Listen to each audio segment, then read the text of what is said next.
एक समय की बात है, एक आरामदायक छोटे से पड़ोस में दो परिवार रहते थे, स्मिथ और जॉनसन। स्मिथ दंपत्ति के पास लिली नाम की एक खूबसूरत बच्ची थी और जॉनसन के पास नूह नाम का एक प्यारा बच्चा था।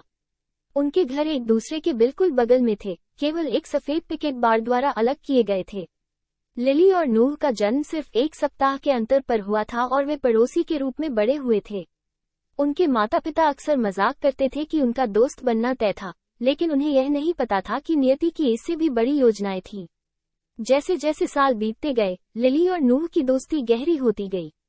वे अपने सामने के आंगन में एक साथ खेलते थे, हंसी मजाक और रहस्य साझा करते थे और अक्सर सड़क के ठीक नीचे पार्क में पिकनिक का आनंद लेते थे। उनका बंधन अटूट था और वे अविभाज्य थे। जैसे जैसे वे किंडरगार्टन में दाखिल हुए, उनका संबंध और मजबूत होता गया। वे एक दूसरे का हाथ थामकर स्कूल गए और उनकी हंसी पूरे गलियारे में गूंज उठी। वे समुद्र तट पर रेत के महल बनाने से लेकर अपने घरों के पीछे रहस्यमय जंगलों की खोज तक हर साहसिक कार्य में भागीदार थे। लेकिन जैसे ही वे पहली कक्षा में दाखिल हुए, कुछ बदल गया। एक दूसरे के लिए लिली और नूह की भावनाएं दोस्ती से परे विकसित होने लगीं।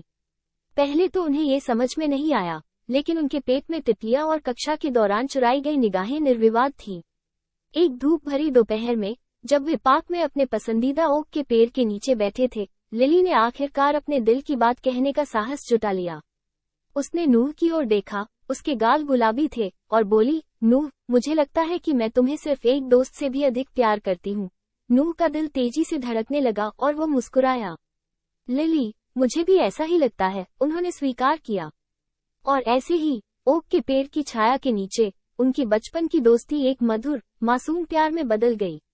उन्होंने अपने नए प्यार को एक सौम्य चुंबन के साथ सील कर दिया, उनके दिल तेजी से धड़कने लगे। उस दिन के बाद से लिली और नूह की प्रेम कहानी बढ़ती चली गई। उन्होंने बचपन के उतार चढ़ावों का सामना किया, हमेशा एक दूसरे का समर्थन किया। जैसे जैसे वे बड़े होते गए, उनका प्यार गहरा होता गया और उनका बंधन अटूट होता गया। वर्षों बाद, अपने हाई स्कूल स्नातक दिवस पर, नूह उनके परिवारों और दोस्तों के सामने खड़ा था। उसका दिल लिली के लिए प्यार से भरा हुआ था। उसने उसकी आंखों में देखा और कहा, लिली, जब हम बच्चे के रूप में मिले थे तब से लेकर आज तक, तुम मेरे जीवन का प्यार रही हो। क्या तुम हमेशा मेरी रहोगी? आंखों में खुशी के आंसू भरते हुए लिली ने उत्तर दिया, हाँ, नूह, मैं हमेशा के लिए तुम्हारी रहूंगी। उनकी प्रेम कहानी, जो सफेद पिकेट बाड़ पर एक प्यारी दोस्ती के रूप में शुरू हुई थी, जीवन भर की खुशियों में बदल गई, ये साबित करते हुए कि कभी कभी प्यार हमारे दिलों में तब जगह बना लेता है जब हम इसकी कम से कम उम्मीद करते हैं, यहाँ तक कि हमारे सबसे छोटे और सबसे सरल क्षणों में भी। जिंदगियाँ